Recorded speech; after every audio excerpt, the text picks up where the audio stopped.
Hi, Amy. Abby, We watched last night before the 90 days, season 7, episode 3. I can't believe it's only episode 3. Yeah, it does seem like it's been on for a little bit longer than just 3 weeks. Is that a And good sign or a bad sign? I'm not. I'm not sure. You know what? I'm gonna say it's a good sign Okay. because I still want more Ooh, I like that. positivity. Yes, I want more too. And next week we're getting another new couple. I love the way that they're introducing the couples right off the bat. They're not Mhm. holding off for 5 or 6 episodes like they did in previous seasons. Yep, That's a big improvement for me. I Yeah. agree. When I saw the next up and it was a new couple, I think I did the exact same thing as last week when I just clapped my hands. It's like, ooh, another one. We also have bonus content in this episode, this podcast, covering The Other Way, Season 6, Episode 11. So please stay tuned for that if you are interested. Just before we start, I wanted to say that I really felt in watching this episode like the theme for this season is couples who leap before they look, because they all seem to be barreling down the road towards a relationship so incredibly fast. Would you agree? Disagree? Yes, and with high, high, high expectations. Yes. Never without low expectations. Never with low expectations? Never with Never low with expectations. Yeah. yes. Yeah. High expectations, leaping high and long and far. Yes. Without knowing anything about the cliff from which they are jumping or where the ground may be below. Or the water. Or, yeah, indeed. It could be water. They just don't ask any questions, so nobody knows for sure anything. I love It's all it. right. So We will let's, continuously be surprised yeah, while they are surprised as well. yes, we will. So let's dive into this ridiculousness for the week, starting again with Renee and Chidi in Nigeria. So Renee wakes up very, very early. She's obviously jet lagged, and she's sweeping the floor in her bedroom. And she's doing what I would describe as a bit of a Gollum description, Gollum routine. She's like, it burns, it freezes, she's cold, she's hot. And I don't understand any of that. Uh, Seems weird. that's just who she is. Okay. I will take that in. And when Chitty wakes up in the morning, he offers to make her breakfast, which is lovely. So lovely. Mm-hmm. Renee's talking about all sorts of things in air quotes, that she wants to do with Chitty. But she doesn't know yet that he has taken a vow of celibacy. Why doesn't she know this? It's been 5 years. Has he not thought to talk to her at all about this, or is this just a programming issue that has been introduced by the producers? Um, it could be that, or it could be he's genuinely afraid of what her reaction's going to be. Mm, And that being said, is why wouldn't he have told her before that, or before she came over, so that he didn't have to deal with her reaction in his presence? I'm not sure. yes. I'm not sure. No. No. So then they go to a market, and Chitty's sister Victoria goes with them, which is really nice.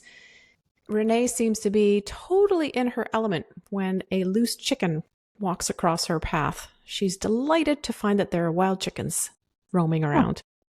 Who wouldn't lovely. be? I think that's great too. Victoria is teaching Renee how to navigate Chitty through the streets, how to help him out. And at least in this instance, Renee was accepting and being able to see the sister's information and help, because that's what it was, as a benefit to her, rather than feeling that maybe the sister was stepping on Renee's toes and then jealousy would arise as a result. So that I thought was a positive. Mm-hmm. However, then we go and visit the chickens at the market, Oh, Lord. and things kind of go off the rails. Kind of. Yeah. Kind of. they really get to see another side of Renee when she has this reaction to the chickens, because of course Victoria wants to buy a chicken, and it is alive, but it will be unalived in order for them to take it home and eat it. And Renee feels incredibly insulted, I guess, by this, because she says Victoria knows how much she loves chickens and chickens are part of the family. So how can you even ask or begin to intimate that you're going to kill the chicken? Because that's like killing your family. She got so aggressive so quickly. She even threatened them, like, if you kill this chicken, I'm going to kill you. Yeah. And then it turns out that she actually eats chicken. But it's one of those things where she doesn't like to see the murder of the animal before she ingests it. She doesn't make any sense. And she had eggs for breakfast. Like, where do you draw the line, ma'am? This is a really good question, because she gets so aggressive, as you said, towards Victoria about this chicken. Like, she's almost violent, and her face twitches in this very odd and slightly scary way. Yeah. And she's in another culture. She doesn't need to impose her values or her beliefs onto these people who live there. And I found it really awkward just for that she was in fact being quite rude about it, as well as angry and aggressive. But then when we hear this argument about, I'm not going to eat a chicken that I see first or that I know first, who I guess is her friend, and yet she will eat chicken, I just went, excuse me, madam? What? Hypocritical much? Quite, indeed. I don't know. This concept is so strange to me. What difference does it make if you see the bird before it's murdered? You are participating in it no matter which way you look at it. So, okay. She's very strange. Yeah, I didn't appreciate her attitude. I didn't appreciate her attacking everyone involved. Mm-hmm. And I didn't appreciate the hypocritical nature of her position. Yeah. That was just awful. And concerning. Like, she flew off really, really quickly. That's the word that Victoria uses to describe it. She says she has some concerns after seeing this outburst. And who wouldn't? It came up so fast. Mm-hmm. It was so extreme. And you would think, given that it's her first day in Nigeria, she's in somebody else's country, she's trying to make a good impression on the family, that she would at least hold back a little bit and maybe wait to make her feelings known until afterwards when it's more appropriate. But no, she doesn't care. Oh, no. Not in the slightest. No. And the even more wild thing about this whole situation is that Renee then says that she's proud of herself for being like that, for standing up to Victoria, as if this was something where she had to go into battle for herself. She was just rude. Mm-hmm. And she feels like some kind of hero for not contributing to the death of a chicken that she's met, as opposed to the death of a chicken that she hasn't met. I'm sorry. So it would have been fine had his sister gone to the market and come back with the chicken had she not seen it beforehand. Okay, that makes perfect sense. Yeah. But it also bothers me that she said that, they could shove it down their own throats. But just some of her commentary, or all of her commentary, was just so off the rails. Yeah. It's like it's like she hasn't lived in society, like she hasn't lived with other people before, because she doesn't understand the social norms, the politeness that's required, the concern for other people, civility, reading the room. Yeah, she doesn't have any of that. It's okay. I don't know why. I'm not sure if I can speculate as to why just yet, not knowing her that well. But I think as the season goes on, we're going to see some more odd behavior that's going to start painting a very, very interesting picture of who Renee is. And that picture is going to involve aliens and witches and demons and werewolves and all kinds of fun stuff. I'm looking forward to it. Mm-hmm. Yes, me too. Then the next scene was as equally strange, if not more so, when Chidi asks Renee what he can do for her to make her feel good. And she says she wants more rubbing. Okay. Then he talks about the fact that he does not want to have premarital sex. This is the biggie. This is the thing that he's not been wanting to tell her, but he has to. When he says it, I felt like Renee looked like she was going to blow a gasket. Yes, that's exactly what it looked like. She was livid. Mm-hmm. And she was so condescending. She started off by saying something like, "Tell me about your little celibacy story." Little celibacy story. Yeah, because people who are celibate are little. They don't matter. Or she just doesn't believe him. It's your little story because he's lying to her for some reason. Okay. Yeah, that's a good one. But why can't she just respect him and his wishes? Because that's not what she wants. But if the tables were turned, would she give her body to a man when she's not comfortable doing that? No, but also Chidi's respectful enough to not push her. Exactly, but she's pushing Chidi. Mm-hmm. It's disgusting behavior. It is. Disgusting. Totally. So her aggressiveness and her rudeness continues towards Chidi in this moment, in this argument, because of course that's what it turns into, and she won't let him speak. She's trying to control him.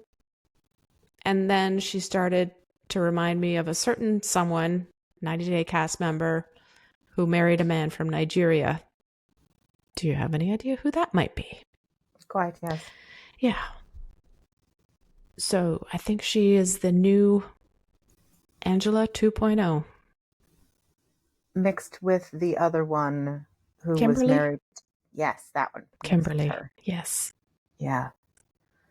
I thought it was strange that she was throwing his God in his face and going on about how they have the same God. But is it the same God? I'm not really sure. And then she goes on about, they've been talking for 5 years, and that's basically being married. Basically. So why does he need more time?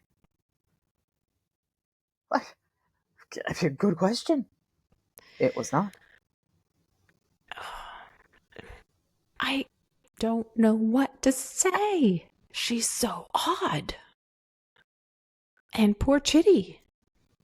All he wants is just to be respected and to be allowed to practice his religion the way that he believes it should be practiced. Mm-hmm. And he just wants to be respected. Mm-hmm. But she can't even do that. No, she cannot. But, at least he couldn't see her face, because I feel like he would have run for the hills had he seen the distortion. And just, her facial expressions were really creepy and terrifying, actually. Yeah. Intense. Who knows what this woman is capable of? Yeah. We're going to see. We're going to find out. You're too giddy about this. Can't help it. Any other comments on them, or shall we move on? Let us move on. Okay, so Tigerlily and Adnan come up next. We start off with Tigerlily reminding us that she only met Adnan 4 months ago, and now they're getting married. Of course they are. That was your choice. That was the whole plan. And most people would find that, frankly, insane. Mm-hmm. But these two just want to get into each other's pants so much. So they're willing to do something completely bonkers, like get married less than 24 hours after she's arrived in his country. And she even says that she doesn't know what this marriage contract contains. Mm-hmm. She doesn't know what she's signed. No, the first rule about contracts, other than reading it, is to understand what you're reading. Yep. Would be so smart. I believe that this is a very... I don't think that this is a legal marriage. I think that this is more of a religious one. Yeah. At least I hope so, because it was very short. Well, but I believe that they did exactly the same ceremony that Bilal and Shada did. when they had just the religious part of the ceremony so that they could act as man and wife and enjoy all the bedroom stuff. And then later on, when she came to the US, they had the legal ceremony, which made the marriage legal in the US. So I don't believe that by having performed this ceremony in Jordan, that Tigerlily is legally married in the US until they have the actual wedding, which is coming up the next day. Right. Okay. Glad you clarified that. I'm not an authority on this. This is just my guess as to how it works based on what we've seen already on the show. That seems to jive. Mm-hmm.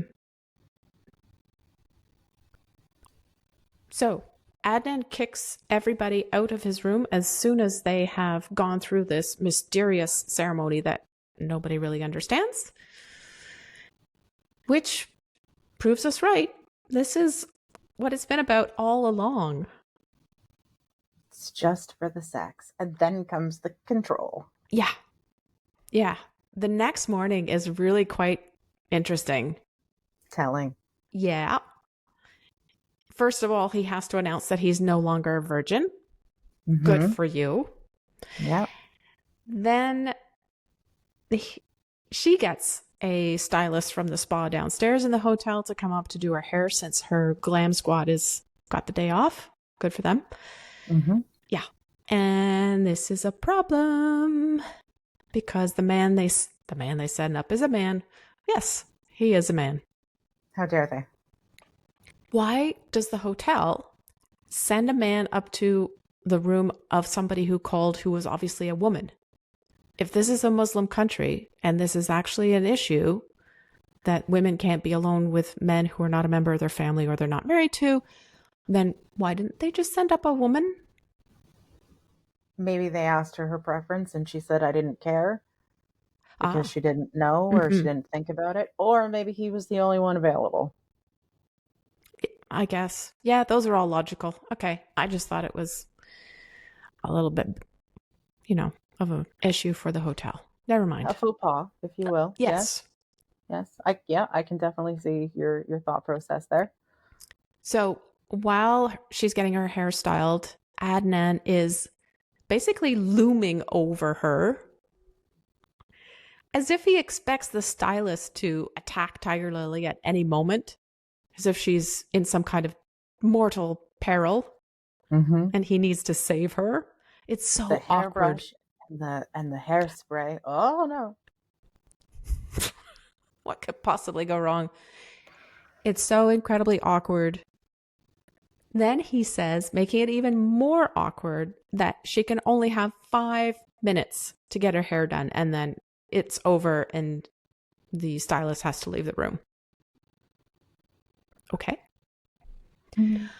Again, you should have looked into what marrying a Muslim man would mean for you if you have an issue with control and being controlled. Because she's already squirming all over the place over this incident with the hairstylist. And who knows what else is to come. Yeah. So she admits, I didn't really look into it before I came here. And why would you? I mean, she said that before about the finances. She knew nothing about the contract, so why would she look up about the culture and religion and the expectations and whatever. Yeah. She says she'll do it in her own time, but if she hasn't already before coming to Jordan, she's not going to do it. She doesn't really care. Why would she bother? Okay, and then she meets his family. This was so funny. She's surrounded by all of these people that she's never met before that are her family now because she decided to get married. And she eats about 3 grains of rice, but she's so full, she can't eat anymore. I think she's going to fit in perfectly within this culture, don't you think? I think so, yes. Because especially when eating is a sign of respect. Yeah. And actually showing that you're enjoying the food is a sign of respect. Or eating from your husband's hand, which she does barely without puking. Begrudgingly. Oh, yeah. I love the way sometimes when people go to another country, they feel like they can just be completely disrespectful of that culture because they have a right to be themselves in whatever culture it is that they come from. Mm-hmm. But in her case, it's even worse because these are your family members now. And Yeah. you should be trying to make a good first impression rather than only eating like a bird and almost barfing all over your husband. Well, that reminds me of Nicole when she went to Morocco and Mm-hmm. all she wanted to do was eat French fries. Yeah. Not the same, but similar. Quite similar. The other thing that was brought up at the end of their segment was that or is it Adnan? Yeah, she's talking to Adnan. She's talking with Adnan to his brother. And the brother seems confused as to where they're going to live, whether it's the US or Jordan. So Tigerlily brings this up because she says, "Oh, my man is keeping secrets from me." I don't think so. I think this is just a question of Adnan not really having had a sit down with his brother to talk about the in-depth details of where they might live once they're married. So, red herring. I don't know. Maybe they haven't talked about it because why would they? Well, that's another good point. We don't often hear the couples on 90 Day talking about important things, so this would jive quite nicely. Of course not. And then we go to Sunny and Veah, the new couple this week. All right. So, do you actually think that she is her ripe age of 27? Is it 27? Yeah, 27. What, you think she's older or younger? I think she looks much older than that. And she also looks nothing like her pictures. She doesn't look like her pictures. Yeah, I did notice that. I thought, catfishing? They had been severely filtered, photoshopped, something. Yeah. Yeah. Something's up with this one. Mm-hmm. Okay. So let's meet Sunny. He's living in Durban in South Africa. He's 25. He's been living there for 7 years. He's originally from Bangladesh. And Veah, as you mentioned, 27 from Florida. Now, Sunny thinks that he and Veah have a lot in common, mostly because of how they grew up. And when we hear about how Veah grew up, I was like, what? You guys have nothing in common. He grew up with his parents in his family, and he's moved to Durban when he felt like it. And she was a foster kid, passed around in foster homes, not living with her family, and only ever staying in one country. Didn't he say that his dad left? Mm-hmm. So he didn't see his dad for a long time. Maybe that's what he's getting at. But his dad moved to Durban, and his dad called him up to Durban to go start the business with him. So it's not as if he's estranged from his parents or his parents have disowned him or had to give him up, as may be the case for her as a foster child. I'm not sure. It's like, you're really stretching here, Sunny. I don't really follow you. And he even said, it seems like it's too good to be true. And you know, when that happens, it probably is. Probably. Yeah. Uh-huh. The person who's the most skeptical about this relationship is Sunny's best friend, who spills the beans a little bit when he mentions that Sunny and Veah have been fighting a lot. There are issues with jealousy. There are issues with the fact that Veah has an ex-boyfriend, Rory, who is currently her friend, and Sunny finds that very problematic for him. So, problems. I think what's even more problematic is the friend feeling the need to post on Sunny's photos with the laughing emoji. Why? Rory, yeah.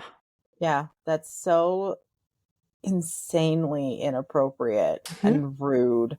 Yep. And that's the person that Veah's choosing to take with her to go meet him. Yeah. There's so much animosity to begin with. Why would you put anyone in that situation? Why not? Why not? Nobody thinks about it. Well, I mean, okay. Credit where credit is due. Veah does realize that she is incredibly naive and she's never flown before. She's never left the country before. So she feels that she needs some extra help for someone to go with her who has traveled, who knows about these things, who can put her mind at ease, which is great. Fine. Okay, fine. Yeah. At least, I mean, she doesn't even know about the plugs. She doesn't even realize how you wouldn't, I don't know, that in the world, not every plug, not every country is the same. So we're dealing with somebody who's incredibly naive. But the choice of Rory is, weird. Because she's got this friend, the one who taught her about the differences in plugs, who obviously knows how to travel. Why didn't she invite the girlfriend rather than the ex-boyfriend? Why? We don't know. And she knows that Sunny has an issue with Rory. And she hasn't told Sunny. Of course she hasn't told him. We never tell important stuff before we go to another person's country. Everybody knows that now. But she hasn't told him. He doesn't like the guy to begin with. How do you think this is really going to go? Very well. Oh, okay. I'll put on my happy hat. For some reason, I wonder if she's just using Sunny and Rory is just along for the ride to kind of, protect her just in case things go downhill. But she is using Sunny. And that's why she's bringing him as more of like a protector kind of thing. But I don't know. It's too soon to tell. But as I said, there's something up with this couple. Oh, definitely. And the fact that Veah is so out of it that she even has to have Sunny to remind her to take her vitamins or take her lunch with her when she goes to work. I mean, how did she function before this relationship? Maybe she's been a serial monogamist and she's always had somebody in her life to pamper her, I guess, look after her in that way. And so this is just a continuation of all of those strings of relationships. Maybe she just needs that, because there are people who are like that who really don't like being alone and can forget to take their vitamins or bring their lunch with them. I forget to take my meds all the time, or at least I used to. So then I started setting alarms. Oh, self-sufficiency, you see? But why would she do that if she has other people doing it for her? Yeah. Yep. All right, so we've got some problems brewing with this couple. Shall we move on to our next couple? Yes, let's do that. Yeah. Okay, so we go back to Brian and Ingrid. They're setting up the car that Brian is going to drive. I was like, wow, that's impressive. Maybe she doesn't drive, but I find that hard to believe. Anyway, Brian is smiling so much. It's really, really obvious that he is already head over heels, or at least slightly giddy, very much impaired by love. And I think that this is probably an indicator of why and how he's been married 4 times already, because he allows himself to fall in love so quickly and make important decisions without really thinking about them too much first. Right. Yeah. So what do we know about Brian and his 4 previous marriages? Because you did a little bit of sleuthing this week and found out some stuff that you and I agree is not going to come up during the season because he does not want to talk about it. No. The most important thing is that he's already married. Yeah. They're separated, but we haven't heard a lick about that. He just said he has been married 4 times, not that he is still married to one of them. This is going to get messy. Yeah, I think we also found out that there are overlaps in his marriages and new relationships, just as there is now, so that the indicators are quite high that there's a lot of cheating going on. Yeah. So watch this space. All right. Shall we go back to the hotel room and see what else is happening? When they're putting the tools in the car, she's making light of it, calling herself a mechanic. And then in the interview, she says, I thought he was capable of doing everything himself. Like, if I wasn't here, how would he be doing this? So she's starting to see just how much help he needs. Yep. And then, Hotel, please continue. I will. Thank you. Yeah. While she is in the shower, Brian takes half a blue pill. So he's optimistic that things are going to go very well this very first night that they've met. And I like the fact that what he says he's doing is trying to normalize all the details of his regular life with Ingrid straight away so that she's familiar with what kind of things she may be asked to do, what kind of things he has to do in order to take a shower or get undressed and so on. And it is a lot. I found it a lot.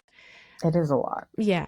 And for him to introduce her to so much so quickly, I think may have been a mistake. But we will see. Because I think it is a mistake. Because he could have prepared her for this before he even went. Yeah. He could have given her a heads up. But now it's their first night together, and she sees just how much help he needs, or at least the amount of help that he's asking of her to normalize it for her. I think this was a very bad decision for Brian. And I think it's going to really overwhelm Ingrid, and it's going to possibly scare her off. Yes, I agree completely. That is the risk that he's taking, is that she's going to be scared off by having too much thrown in her face too quickly.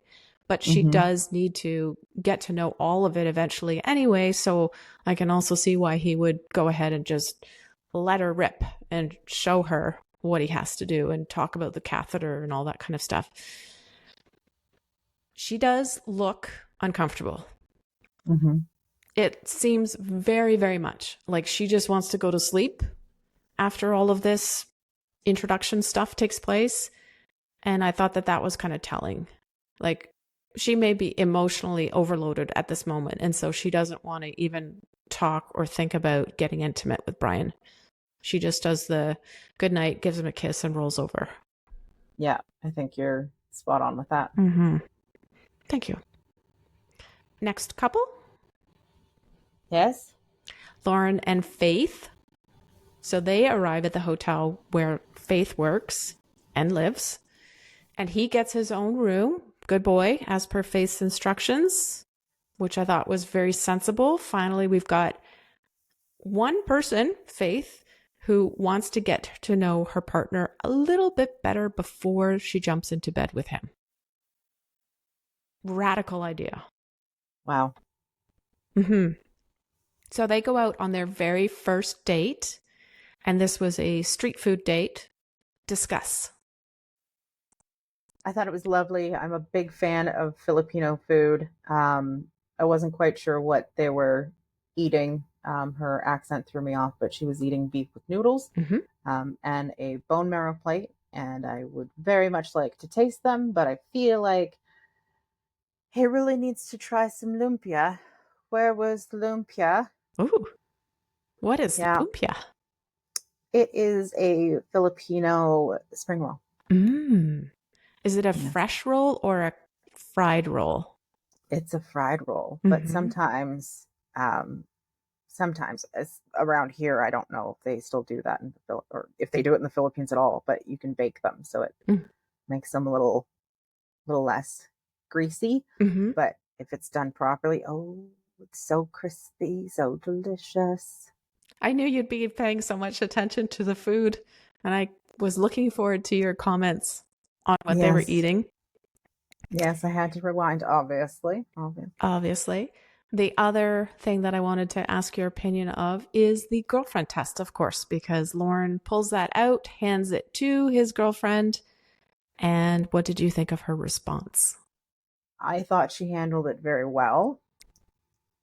I don't know if I would have had the same reaction, because we only saw, I think, a page of it, and apparently there were 40 questions, and I said that I was going to do it, but it was just so ridiculous. Like, why did the chicken cross the road? Well, obviously because no one stopped him. He got out of the coop. She. Yes. Just stupid question. So I was very proud of her to say, no, rip it up, take it back to the US. Good for her. Yeah. Yeah, I thought that was good. She did seem at first to be having a little bit of fun with it and finding it jokey, intriguing, fun.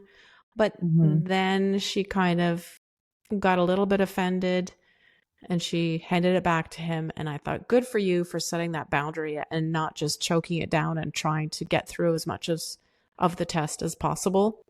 Yeah. Yeah, I don't like the idea of my partner testing me or giving me a game that or some kind of thing that I have to accomplish in order to reach some better level in his mind. That's manipulative. And we talked about the grading structure. It wasn't even indicated. So there's no way that I'm going to take a test without knowing what the results are going to be like. Yeah. Yeah. Unfair all around. The only other thing that I made a note of is the fact that she reaffirms to Loren that she wants to wait before jumping into bed with him. And he says to her that he's okay with that. But it's very clear that he wants to know for sure after the 2 weeks or 3 weeks that he's spending in the Philippines if they are compatible sexually. Sexually, yeah. So, and he says, well, 20 days isn't a long time. And she seems to be okay with, running out the 20 days and not figuring it out. Yep. But no, he did not like that at all. No pressure. No pressure. No. And of course, we have not revealed yet that Loren likes to have lots of people on the go at the same time. So even if she does sleep with him, he may be sleeping with other people as well. Yay. In the Philippines. I wonder if he's doing that. Is he double dipping? Oh my God. I don't know. We'll find out. Yeah. Okay. Next week, Adnan's rules make Tigerlily so happy. She loves to be controlled. Yay. I'm happy for her. That's just fantastic. She's getting exactly what she wished for. Okay. We're meeting a new couple, Matilda and Niles. And we're going to see Veah and Rory get on a plane and go all the way to South Africa. Again, why? Why would she choose him? Loren is going to start to reveal his lack of things, such as his lack of a plan, his lack of a home, and his lack of a job to Faith's family. It's going to go over so well. It is. It's going to go over like a lead balloon. And Brian has a lot of talking to do. Ingrid knows not one single thing about his life yet, and he needs to tell her the story. It's going to be an episode deserving of the popcorn. Yes. Absolutely. 10 out of 10 for popcorn. All right, moving on to our bonus content for this week. The Other Way, Season 6, Episode 11, starting with Dempsey and Statler. I don't have much for this episode. I feel like this was not much happened. Uh-huh. Yeah, I can see that. Okay. I wanted to start off with just this crazy wish that I have, which is that I wish we could hear from Statler's exes about what it was like to actually date her. Because according to what she says at the beginning of her segment, she's always been the victim of her partners in the past. They've always let her down. And she can't trust anyone because of all the horrible things that have happened to her in the past. Well, her friend has said on an earlier episode that Statler is known for just dropping everything and moving in with her girlfriends, and pretty sure this is the second one over in England, perhaps. Mm-hmm. But Statler goes all in, and then I would think that she scares them off and they run away. So again, super, super high expectations, no communication, leaping before you look to see where you're going to land. Yep. Ongoing. Yeah. I find this language of hers very difficult to accept at the beginning. And I do not believe that there is such a thing as a person who is always the good guy in every relationship, as she seems to claim that she is. Mm-hmm. She also says, no one ever gets me. And that to me is like a big tell. If nobody gets you, then the problem is you. Yes. Where's your inner work? Where's your inner healing? Mm-hmm. And we've talked about this, her self-fulfilling prophecies, her cyclical thinking. Mm-hmm. She's exhausting. But I do understand her panic attack on the boat. I can definitely understand that. Okay. And I do think that Dempsey really should have given her some space at that time, Ooh. because when you're someone who suffers from panic attacks, there's no reasoning with it, despite the fact that you know how incredibly unreasonable your thought process is. You were just so consumed by it, and you need space to be able to breathe through it and just wait till it passes or breaks or whatever. But Dempsey's sitting there just poking, made it so much worse. Okay. I hear you. I have a different Yes. perspective. Okay. Okay. You said Dempsey kept poking at her. Yes. Statler was provoking her. And Dempsey kept distancing herself, going to sit further away. But she still felt irritated enough that she had to respond. Yes, she should not have responded. I agree.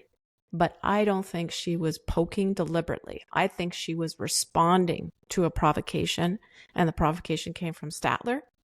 And I do not believe for one cool minute or second or nanosecond that Statler was actually having a panic attack. I think what she was having is an insult to people who actually suffer from panic attacks. And the only reason why I say that, and this is just my opinion, you do not have to believe me, is that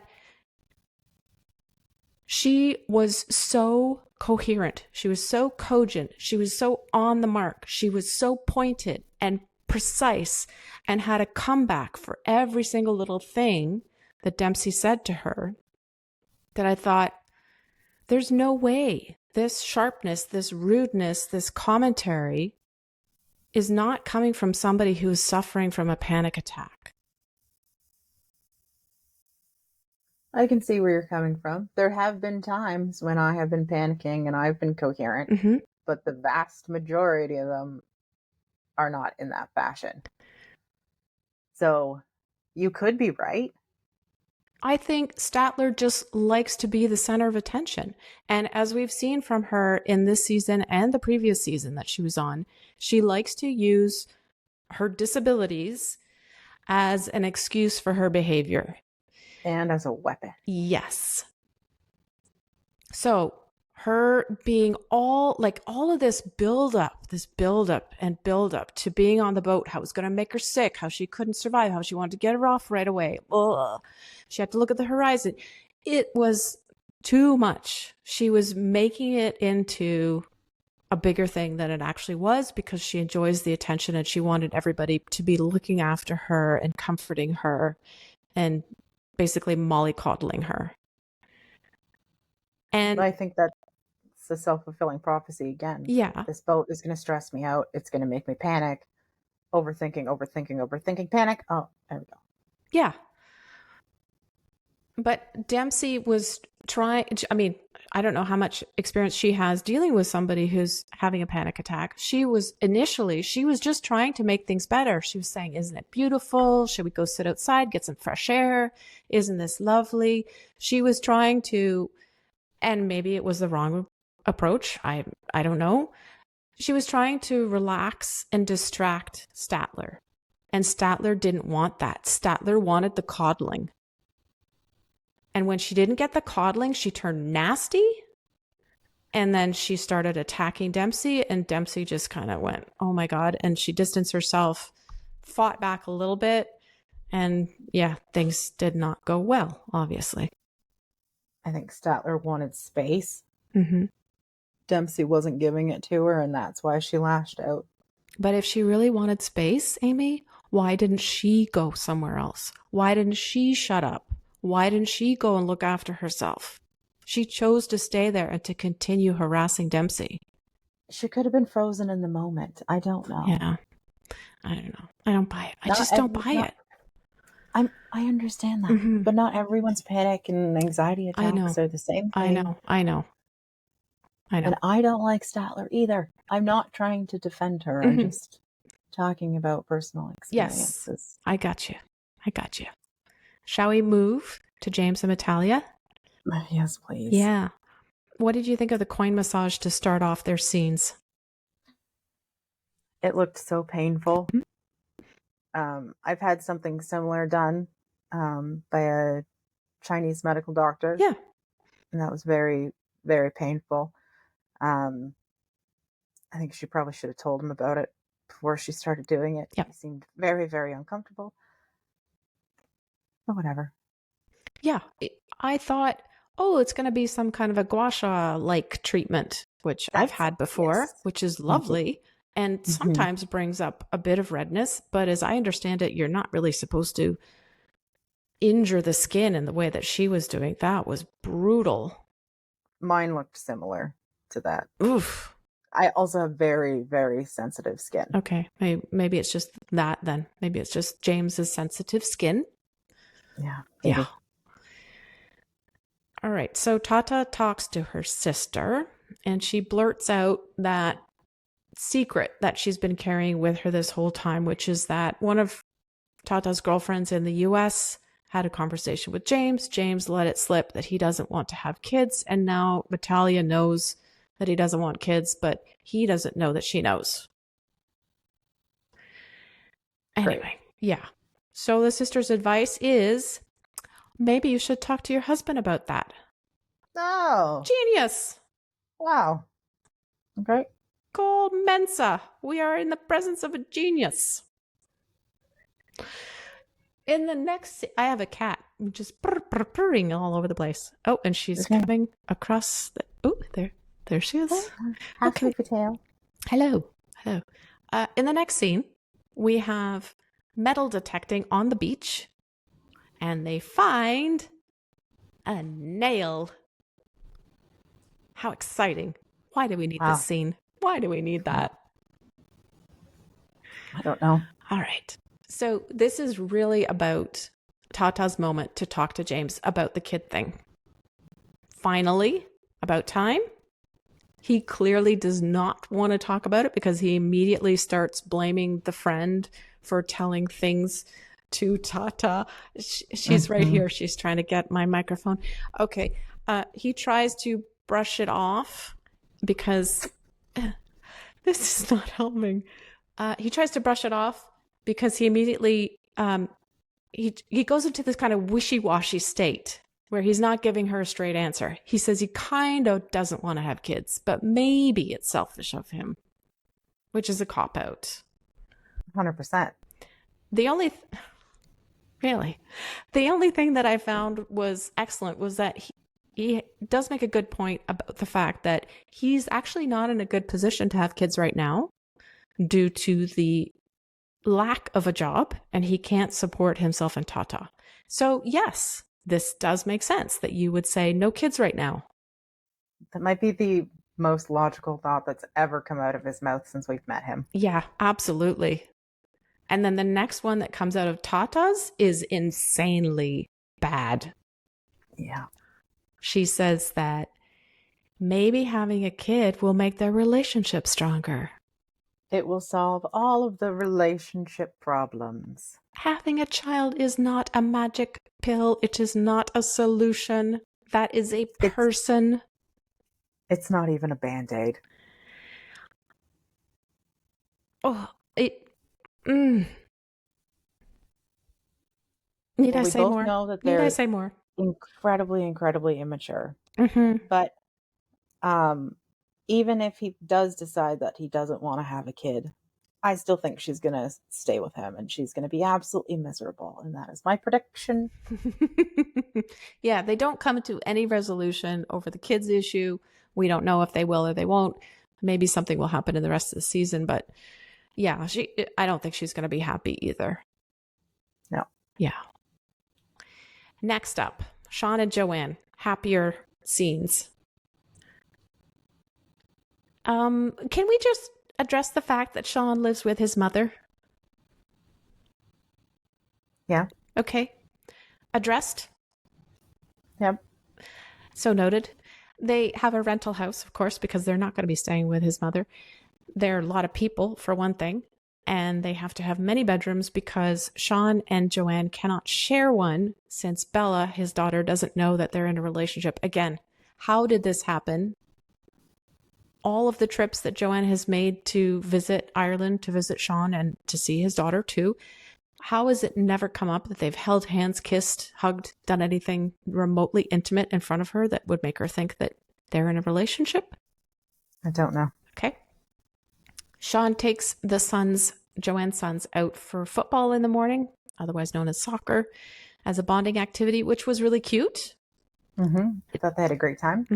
Felt a little bit forced for me at first, but then they broke the ice. Things started to go smoothly. And then Joey, the older son, sits down with Sean at the end of the football practice session to have a talk with him. And he seems like such a solid kid. I'm constantly impressed by the kids on 90 Day Fiancé, more so than the adults. And I really felt like he was looking out for his mom in such a direct, calm way. He was very mature about it. And the fact that he was that way made it even worse, I think, that Sean and Joanne had been keeping this secret from him and his brother and Bella for so long. He's clearly illustrated and proved that he's capable of handling this information. But instead you deprive him of this information that is going to it's going to impact his life. Yeah. And that's probably the worst, is that you're insulting his intelligence and his right to know what's going on in the family by keeping this a secret for so long. It was such a terrible decision that they made. I don't know why they thought in any way, shape, or form that keeping such a gigantic secret from their families was a good idea. But this is the pickle they're in. Well, I guess we will see what happens. As always. We did not see Josh and Lily this week. We did see Shekinah and Sarper, but no thank you. Any final thoughts before we go? My only final thought is I thought the interview with Joanne and Sean, when they were, discussing the kids or whatever, I just thought that they got along really well. They just seemed to be really cute together. I liked the way they played off of each other. It was cute. It was cute. I had to acknowledge that because it felt like we were lacking in this episode. Yes. Acknowledging cuteness will always be a good thing. I don't know what's happening over there, but the cats are doing something mysterious. Anyway, before we go, if you're enjoying the 90 Day Fiancé Honestly podcast, please subscribe to or give our show a follow. And if you have an additional moment, please rate us and help other 90 Day fans to find our show. Thanks for listening. Thanks, everyone. See you next week.